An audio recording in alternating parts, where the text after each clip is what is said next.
फरीदाबाद में चल रहे ऑपरेशन के दौरान सुरक्षा एजेंसी को एक और कामयाबी हाथ लगी। फरीदाबाद में एक दूसरे ठिकाने से 2563 किलो संदिग्ध विस्फोटक बरामद किया गया है। कल से ही दिल्ली एनसीआर में हरियाणा पुलिस और कश्मीर पुलिस का ज्वाइंट ऑपरेशन चल रहा है। अब तक करीब 3000 किलो विस्फोटक बरामद किया जा चुका है, जिसमें 360 किलो अमोनियम नाइट्रेट है और अभी जो 2563 किलो विस्फोटक मिला है उसकी जांच की जा रही है। आशंका यह भी है कि अमोनिया नाइट्रेट ही ये हो सकता है। फरीदाबाद में पकड़े गए आरोपी आतंकी डॉक्टर मुजम्मिल ने घर किराए पर लिया हुआ था, जहां पर यह सारा विस्फोटक स्टोर करके रखा गया था। टेरर लिंक की जांच कर रही जम्मू कश्मीर पुलिस और फरीदाबाद पुलिस की टीम आज सुबह फतेहपुर तगा गांव के ठीक इसी मकान पर पहुंचती है और उसके बाद यहां पर करीब 3 से 4 घंटे तक छापेमारी की जाती है। इस पूरे इलाके में पुलिस की टीम जो है वो मौजूद रहती है और उसके बाद इस घर के एक कमरे की जब तलाशी ली जाती है तो वहां से करीब 2563 किलोग्राम विस्फोटक बरामद किया जाता है। सबसे पहले हम आपको ये घर दिखाना चाहेंगे।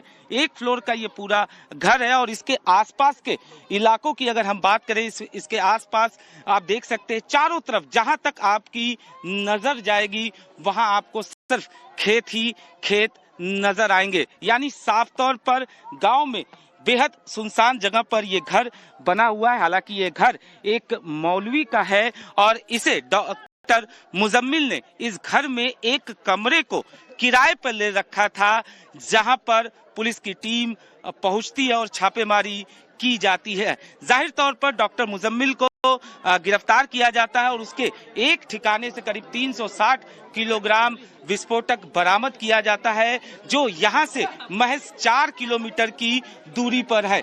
दूसरा ये जगह जिसे डॉक्टर मुजम्मिल ने यहां पर भी एक कमरे को किराए पर लिया था, जिस जगह से पहली बार विस्फोटक मिलता है 360 किलोग्राम, वहां से ये जगह जो है करीब 4 किलोमीटर की डिस्टेंस पर है और ये वही कमरा है।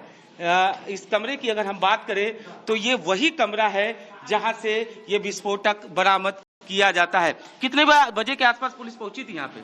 मुझे नहीं पता भाई। आप यहीं रहते हैं? नहीं, मैं यहाँ नहीं रहता। अच्छा, आप यहाँ नहीं रहते?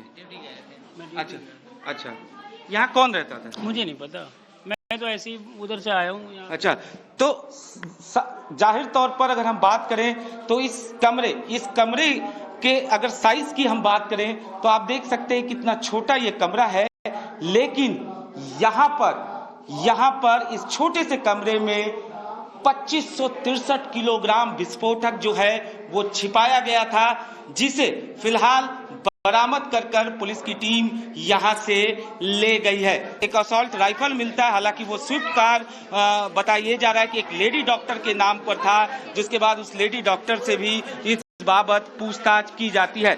हम आपको दिखाना चाहेंगे कि किस तरीके से पुलिस की टीम जब यहां पर पहुंची थी और तलाशी जो शुरू की गई, तो सबसे पहले जो तमाम कमरे यहां पर बने हुए हैं उन तमाम कमरों की तलाशी जो है ली जाती है और आप देख सकते हैं ये आप देख सकते हैं ये जो बोरे हैं, जो कट्टे हैं, वो साफ तौर पे यहाँ पर देखा जा सकता है कि कट्टों में ही करीब 50 के आसपास कट्टों में ये विस्फोटक जो है वो छिपाए गए थे। और बाकायदा अगर तस्वीरों के जरिए हम आपको दिखाएं कि किस तरीके से यहाँ पर इन कट्टों में ये विस्फोटक जो है वो छिपाए गए थे। जाहिर तौर पर आप ये देख सकते हैं, इसमें साफ तौर पर ये जो कट्टा कट्टे की आप ये देख सकते हैं कटिंग, इसमें साफ तौर पर लिखा हुआ है कि कितनी मात्रा में, यानी 25 केजी के आसपास इसमें सामान रखा जा सकता है। यानी इस तरीके से जो बरामदगी है वो फिलहाल फरीदाबाद पुलिस करती है। कई सारे कट्टे जो हैं वो यहाँ से बरामद किए जाते हैं और उसके बाद फरीदाबाद पुलिस यहाँ से लेकर जाती है। बड़ी बात यह है कि कश्मीर से लेकर दिल्ली एनसीआर तक पनप रहे आतंकियों के नए नेटवर्क को सुरक्षा एजेंसी ने नाकाम कर दिया। इस मामले में कश्मीर के आतंकी संगठन से जुड़े 2 संदिग्ध आतंकी गिरफ्तार किए गए हैं, जो कि पेशे से डॉक्टर। गिरफ्तारी के बाद आरोपियों के पास से असॉल्ट राइफल, उनकी 2 मैगजीन और 83 कारतूस मिले। इतना ही नहीं, एक पिस्तौल, उसके 8 कारतूस भी बरामद हुए। पूरा ऑपरेशन कश्मीर पुलिस से मिली जानकारी के बाद किया गया। सबसे पहले सहारनपुर से एक डॉक्टर को गिरफ्तार किया गया था, जिसके बाद कश्मीर में एक अस्पताल से AK-47 राइफल मिली थी। इसके बाद जांच फरीदाबाद तक पहुंची और यहां दूसरे आतंकी डॉक्टर को गिरफ्तार किया गया था। फरीदाबाद पुलिस, हरियाणा पुलिस और J&K पुलिस का एक जॉइंट ऑपरेशन जारी था और ये अभी भी जारी है। मैं बताना चाहूँगा ऑपरेशन अभी भी जारी है, जिसके अंतर्गत एक एंटी टेरर मॉड्यूल पे काम करते हुए हमारी दोनों की जॉइंट टीम ने यहाँ पे जो है काम किया, जिसके अंदर एक एक्यूज को पहले यहाँ से पकड़ा गया था जिसका नाम है डॉक्टर मुजम्मल, और इस पे आगे कार्रवाई करते हुए जो है कल जो है रेड्स की गई और जिसमें रेड्स के दौरान यहाँ पे लगभग 360 kg के आसपास इनफ्लेमेबल मटेरियल है जो कि संभावित अमोनियम नाइट्रेट है। मैं क्लियर करना चाहूँगा कि इट इज़ नॉट RDX। मैं इस बात को क्लियर करूंगा क्योंकि कई जगह ये चल रहा है, तो मैं क्लियर करना चाहूँगा इट्स नॉट RDX। तो ये इनफ्लेमेबल मटेरियल है। इसके अलावा कई और ऐसा सामान जो टेरर एक्टिविटीज़ में जिनका संभावित इस्तेमाल किया जा सकता है, जैसे टाइमर्स, लगभग 20 टाइमर्स विद बैटरीज 4, और इसके अलावा कुछ अन्य सामान है जो है यहाँ बरामद किया गया है। साथ साथ ही जो है जो फायर आर्म्स में एक कैरनकॉप rifle with 3 magazines and 83 live rounds, एक pistol with 8 live rounds, 2 empty cartridges और 2 एडिशनल मैगजीन्स हैं जो इनसे जो है रिकवरी की गई है।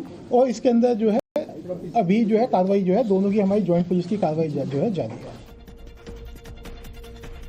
पुलिस की टीम ने 360 किलो अमोनिया नाइट्रेट बरामद किया है। आमतौर पर यह उर्वरक के रूप में इस्तेमाल किया जाता है, लेकिन यह ऐसा पदार्थ है जो बम बन सकता है। दरअसल अमोनिया नाइट्रेट सफेद रंग का क्रिस्टलीय केमिकल कंपाउंड होता है जिसका इस्तेमाल भारत में यूरिया बनाने में होता है।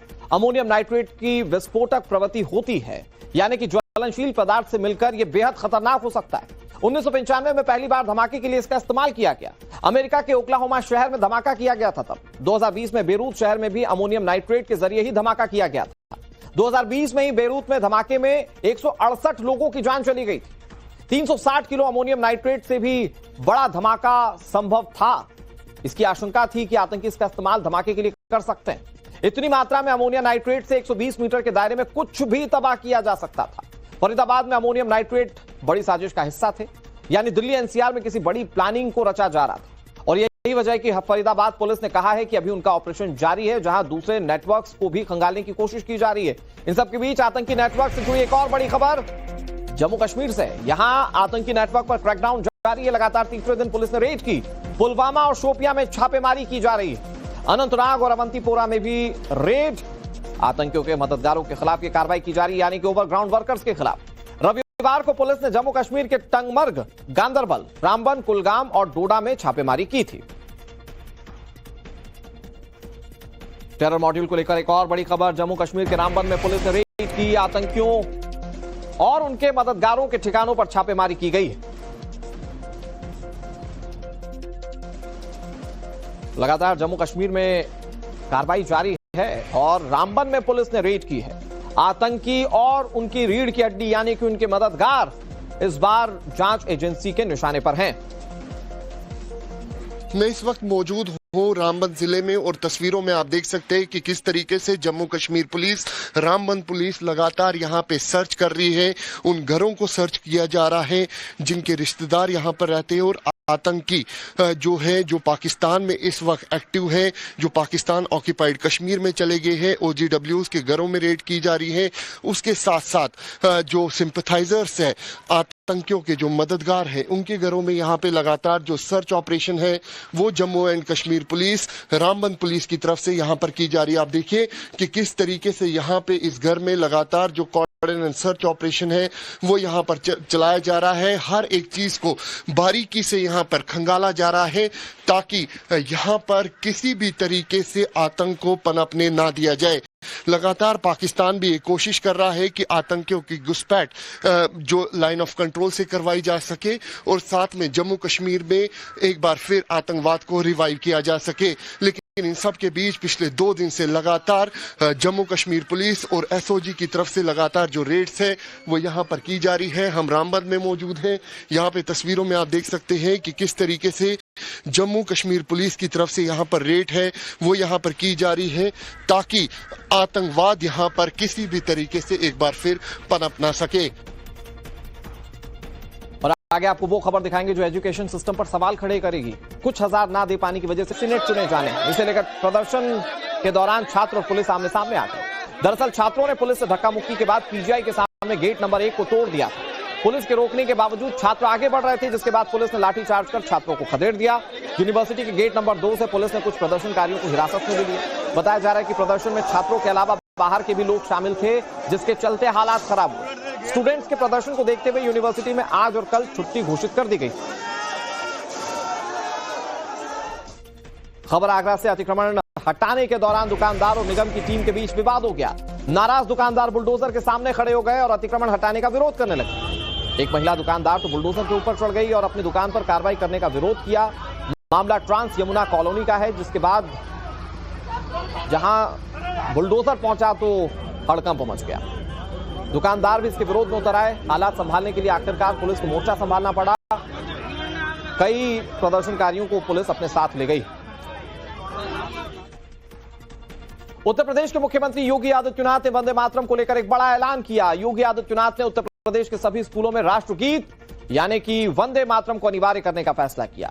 इस कार्यक्रम में इस बात का ऐलान करते हुए सीएम योगी आदित्यनाथ ने कहा कि वंदे मातरम का विरोध करना गलत है। योगी ने साफ शब्दों में कहा कि अब स्कूल में वंदे मातरम का गायन अनिवार्य होगा। इस दौरान विपक्ष पर कटाक्ष करते हुए योगी आदित्यनाथ ने कहा कि ये वही लोग हैं जो सरदार पटेल की जयंती में शामिल नहीं होते, लेकिन जिन्ना को सम्मान देने वाले कार्यक्रमों में हिस्सा लेते हैं। सीएम योगी ने कहा कि अगर देश में कोई दोबारा जिन्ना पैदा होने की कोशिश करता है तो हम उसे यहीं जिंदा दफन कर देंगे। वंदे मातरम राष्ट्रीय गीत के प्रति सम्मान का भाव होना चाहिए। उत्तर प्रदेश के हर विद्यालय में गायन इसका अनिवार्य करेंगे, हर शिक्षण संस्थान में इसका गायन अनिवार्य करवाएंगे, जिससे उत्तर प्रदेश के अंदर हर नागरिक के मन में भारत माता के प्रति, अपनी मातृभूमि के प्रति श्रद्धा और सम्मान का भाव जागरूक हो सके। आज हमारा दायित्व बनता है हम उन कारणों को ढूंढें जो समाज को बांटने वाले हैं। ये जाति के नाम पर, क्षेत्र के नाम पर, भाषा के नाम पर ये विभाजन, ये नए जिन्ना को पैदा करने की साजिश का हिस्सा है। हमें याद करना होगा, अब भारत के अंदर फिर से कोई नया जिन्ना पैदा न होने पाए, और वो जिन्ना अगर पैदा होने का साहस करता है तो हमें उससे पहले कि वो भारत की अखंडता को चुनौती दे, उसको पहले ही दफन करके रख देना होगा। एक तरफ योगी आदित्यनाथ का वंदे मातरम अनिवार्य करने का संकल्प आपने सुना, दूसरी तरफ इस पर सियासत तेज हो गई है। समाजवादी पार्टी ने योगी सरकार के फैसले पर सवाल उठाए। कहा कि उत्तर प्रदेश की बीजेपी सरकार समाज को बांटने के लिए इस तरह के फैसले ले रही है। समाजवादी पार्टी पर पलटवार करते हुए बीजेपी ये कह रही है कि इस देश में रहना है तो वंदे मातरम कहना होगा। वो बुत परस्ती के उनके कुरान में नहीं है, उनके जो है धार्मिक ग्रंथों में नहीं है, उनके धर्म में नहीं है। आप उनसे जबरदस्ती अगर आप सजदा करवाएंगे तो वो उनको अंदर अंदर तो पीड़ा होगी ही होगी। तो जबरदस्ती किसी से किसी का सम्मान नहीं कराया जा सकता। भाई ये तो माननीय मुख्यमंत्री जी वो सारे काम करेंगे जिसमें समाज में बंटवारा हो, और उसमें से एक कम ये भी है जो माननीय सांसद ये कहते हैं, क्योंकि वो इस देश के सांसद हैं, इस देश की जनता ने उन्हें देश की सर्वोच्च अदालत में भेजा है, और अगर वो कहते हैं कि नहीं होना चाहिए, वो धर्म से जोड़ते हैं, तो मैं उन सांसद जी को कहती हूँ कि आप उस देश में चले जाइए जहाँ वंदे मातरम नहीं बोला जाता है। आप उस देश में जाइए, वहाँ आपका सम्मान होगा। इस देश में रहना है तो वंदे मातरम कहना है, क्योंकि वृंदावन में रहना है तो राधे राधे कहना है। और अगले 10 मिनट में आपको दिखाते हैं 10 बड़े शहरों का